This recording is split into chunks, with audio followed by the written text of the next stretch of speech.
Welcome back to Politicking. The best-selling author and editor-at-large of Breitbart.com is Ben Shapiro. He remains with us. And by the way, he's also the author of the new book, The People versus Barack Obama, which is out right now. Joining us now is Richard Fowler, political commentator, host of the online news program, The Richard Fowler Show. Richard, you've heard what Ben has had to say on the legal questions here, your response to his critique of the whole Obama administration. Thanks, Larry, and I appreciate being here. And Ben, good to see you. Yeah, you too. You know, Larry, I got to tell you, I think this criticism of the president is a little far-reaching for me, because I think if you're going to criticize President Obama, the question I have is, where were they when George W. Bush was having ridiculous government overreach? And that's fair. I think that's totally fair. I think that, but now's the time when, why don't we all get together and figure out, okay, how do we prevent this in the future? Because we can all do this routine. You know, why are people who didn't back George W. Bush back then when President Bush was going into Afghanistan, backing President Obama's plans for a troop surge in Afghanistan now? Turns out there's two sides to the political debate. What I'm calling for at this point, whether we were wrong then or wrong now, let's get together and figure out exactly how we fix the problem of executive overreach. If Bush was overreaching, so is Obama, Do you right? say that in the book? Yeah, I absolutely do.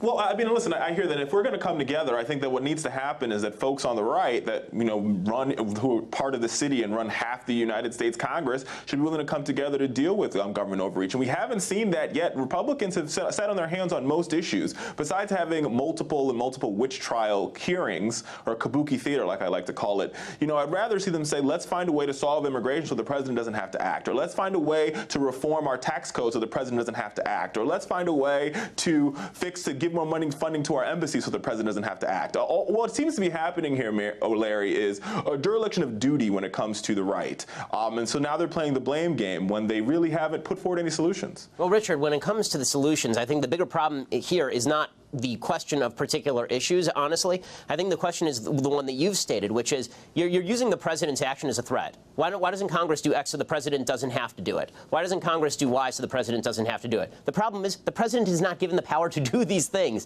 When the president goes ahead and does it... Well, wait a minute now. Go ahead. I think the president does have the power to stop deportations, and I think, like what we saw just a couple of days ago, in violation of law, the president also has the power to make sure that federal contractors don't fire LGBTQ folks. These are all parts of the president's executive power, being that he's the administrator of the executive branch. I'm not sure what is administrative about ignoring basic facts of American law, such as that it is a crime to cross the border illegally. And believe me, I'm somebody who actually is for immigration reform. But this is not a question of whether immigration reform is a good idea or a bad one. It's, do you really want to give the president this ability? Because, Richard, if you really want to give the president this much power, then you can't be surprised if the president turns around, we elect somebody on the other side. He turns around and says, okay, let's deport everyone. You want to give him this much discretion? Well, I don't. Wait a second. Let's be very clear, because I think you're mixing apples and oranges here. And let's be very clear about this president has deported more individuals than any other president in recent history. That's not true. But that is true. That is not true. He's changed the deportations. He's changed the statistics. The statistics used to be measured that if you came to the border and you were rejected, that did not count as a deportation. It has now been changed that that's a lie. It's not true. It's not true. And what he has done,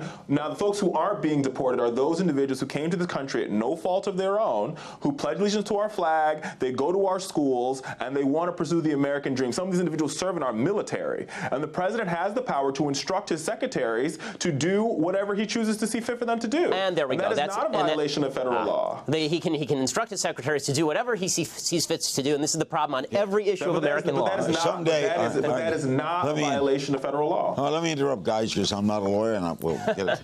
Well, but there is a very pressing issue going on now in Iraq. What are your thoughts on it, Richard?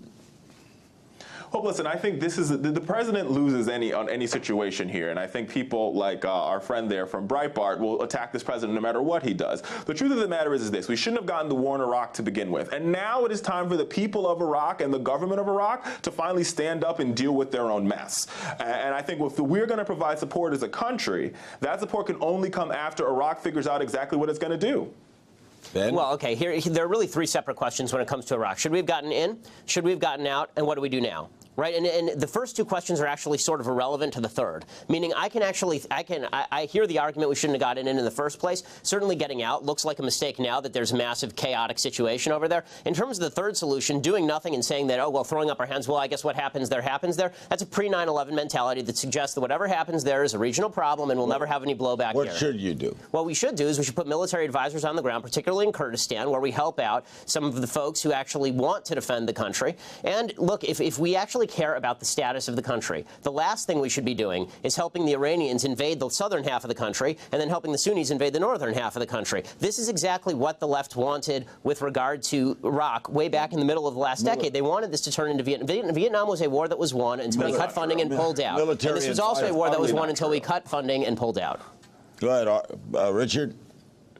Larry, that's utterly, completely not true.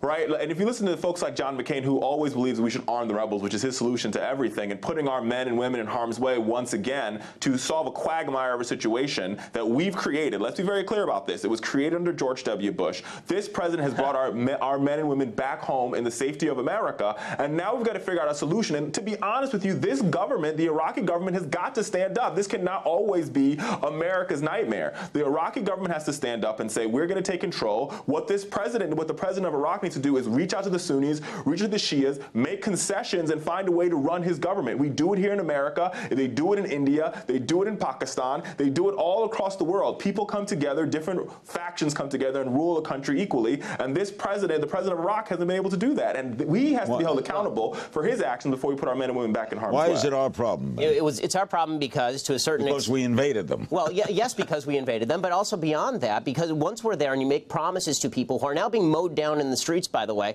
if you feel no moral obligation about that, but you feel a moral obligation about 270 girls who get kidnapped by Boko Haram in Nigeria, then I question where exactly your moral feelings lie. Because the fact is, tens of thousands of people are going to get killed there. Certainly hundreds of thousands have already been moved into exile, essentially. You want to send advisors. I certainly want to send advisors. What else do you want to advisors? Airstrikes on ISIS. Airstrikes. We can airstrike Gaddafi's forces in Libya, in a country we have nothing to do with, but we won't airstrike ISIS? Don't go away. The debate continues with Ben and Richard right after this.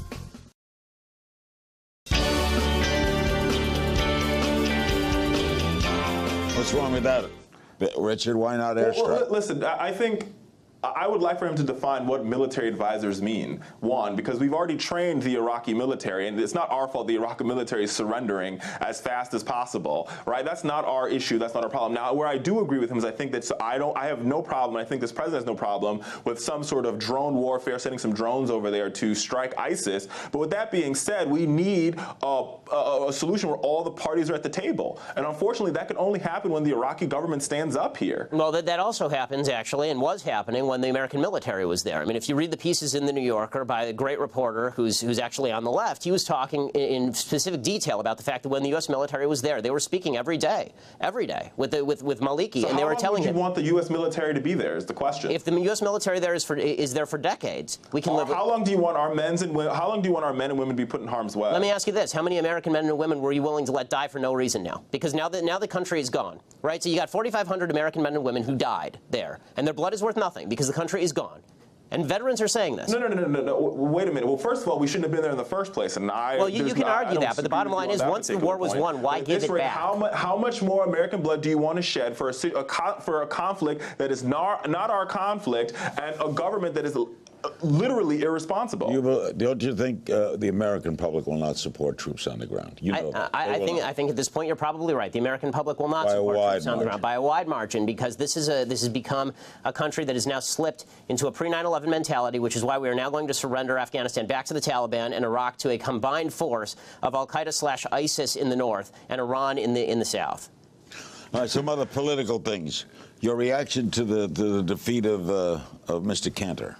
It's very interesting. I think that it has a couple of ramifications. It once again shows kind of the difference between the establishment Republican Party and the grassroots. That election really had nothing to do with the Tea Party. The Tea Party didn't spend any money in it, and the Tea Party really didn't do much in that race. That was much more about Cantor not being in his district a lot and being a little bit out of touch. As far as the immigration issue, I think it's a great thing for Democrats, because now you're going to see President Obama do what he's wanted to do all along. He's going to claim he has no partners on the Republican side of the aisle on immigration reform, and then he's going to move toward executive action. He's going to threaten the American people if they don't elect elect Democrats who are allies of his before November, he's going to amnesty 11 million that votes. defeat will help Democrats. Absolutely, it'll help Democrats. What do you think, Richard? Well, I didn't know immigration reform was a threat, but hey, who's asking the questions here? But Larry, listen, I think where I do agree is I think the reason why Eric Cantor lost his race is because, once again, we all know the truth of the line that all politics are local, and Eric Cantor just didn't play the local ground game. This guy, he outspent this guy on ads and all other stuff, but when it came to talking to people of his district, he just didn't get it done. Now, but what I think this does say for the broader Republican Party on immigration and on other issues, on raising the minimum wage, is that what you're going to find is a more divided government in Washington. If Eric Cantor, who is as conservative can be, who sort of tipped his foot into water on immigration reform, can lose his seat, then all Republicans are going to feel as though they're vulnerable. They're going to go all the way to the right, and we're going to have a dysfunctional government because Republicans refuse to come to the table and work with this president. Why can't we have immigration reform? I mean, the reason we can't. George Bush led the parade. I mean, listen, I would be fine with immigration reform. I think most Americans actually agree on immigration reform. On this basic, immigrants. Exactly. On this basic count. Right, you can't have this at a very basic level. You can't have a welfare state with open borders, right? Because people come across the border and take advantage of the welfare state. So what you have to do first is you have to secure the border, and then you figure out what to do with the people here, whether that means pathway to citizenship or whether that means just legal residency. And I think that pretty much everybody agrees on that. The problem is that the president has been so lax on border security that people don't trust his enforcement of border security. So this has been the sticking point. Wait a second here. Now, first, I don't think that border security and a pathway to citizenship are mutually exclusive. Those two things can happen simultaneously at the same time, Why? And that is the compromise. That is the place of compromise for Democrats and Republican, Larry. They can happen at the same time. We can build a fence, we can build a wall, we can build an electric fence if that's what they want, but at the same time, we need to provide a pathway to citizenship for those 11 million that are in the shadows. The Republican Party's problem is they cannot get a pathway through citizenship out of the United States House of Representatives, whether they like it or not, whether we beefed up the border or not, whether we put Marine Team 6 on the border, they would still not be able to pass a pathway to citizenship. That's simply not true. If you secured the border, people would pass a pathway to citizenship. Count the votes. I promise you, I know the Republican Party pretty well, and if you were to secure the border, then you would be able to pass a pathway to citizenship. You would. Why can't those happen? Why are those two things mutually exclusive? Why are they connected? Because if we're dealing with immigration as a total issue. They're not separate issues. Of course they're separate issues, because the fact is that if you do not. Okay, it's fine. It's all about maintaining our border and having immigration control. So you're right. Let's assume you're right, and we'll completely connect them. Okay, but the way we'll connect them is we won't have any border security. Amnesty for everybody. Is there a problem or no? That's not what. But see, but this is exactly where they go to, Larry. Every time we have these discussions, this is where we go to. Why don't you explain why they have to be connected? And that is not. Well, wait a second. That is not what's in the Senate bill. In the Senate bill, which is the Democratic solution, which has been endorsed by the president and all the Democrats in the United States Senate, that bill strengthens our border. It increases border security, and at the same time provides a very, very, very long pathway to citizenship that takes almost 10 years. It is completely and totally bipartisan. Yet still, Republicans in the House won't even bring the bill to the floor for a vote. Richard, that tells you right there, Larry, that they don't agree with the pathway to citizenship. Why can't they vote? Honestly, I have one question in all of this. Seriously, just one question. Why not just secure the border and then put a pathway to citizenship in? Why can't those happen at the same time? Why don't you answer my question instead of asking me back why? I just explained to you why they can't. Here's why they can't happen at the same time. As you secure the border remains somewhat open. People cross the border because they feel that if they get in before the deadline, if they get in before the border is secure, then they are somehow included in the pathway to citizenship. Of course I've read the bill. And not only have I read the bill, I've been watching what's happening on the border with tens of thousands of children crossing the border in anticipation of amnesty. Wait, because we have what do you think is happening? There's no law right now. But in the Senate no bill, law right we now. talk about You're right. There's no law against crossing the border illegally.